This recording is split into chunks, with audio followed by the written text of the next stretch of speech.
Do you think there's a system or a government that's doing it better, doing freedom better than we're doing it here? For all the flaws that we have in this system, is anyone doing it better than us?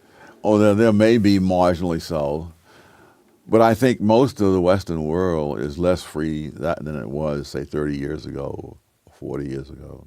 By what measurements do you view that? Oh, just the amount of regulations, things and also by consequences. I was reading Milton Friedman's.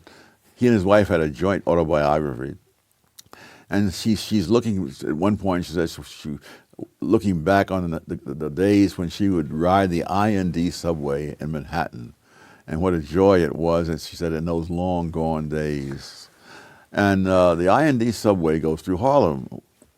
And Milton Friedman and his wife, when they were still courting, used to go dancing at the Savoy Ballroom.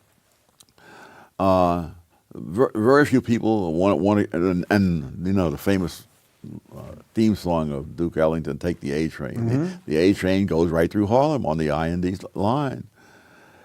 And so Friedman, who was only 5'2", had no fear of being mugged or even accosted, and go there.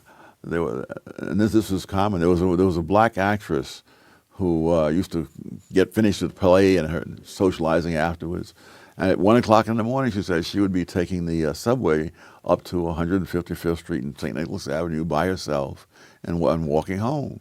Nobody does that these days. And so you have to look, one, at what are the facts? How did they change? And you don't simply say. The other thing is that they're saying the No Child Left Behind thing with Bush. Mm-hmm. There are kids who go to school to raise hell, and a handful of those can prevent the whole class from learning anything. Now, the logical thing would be to separate those kids out and let the ones who want to learn something. You can't do that because the ideology says no.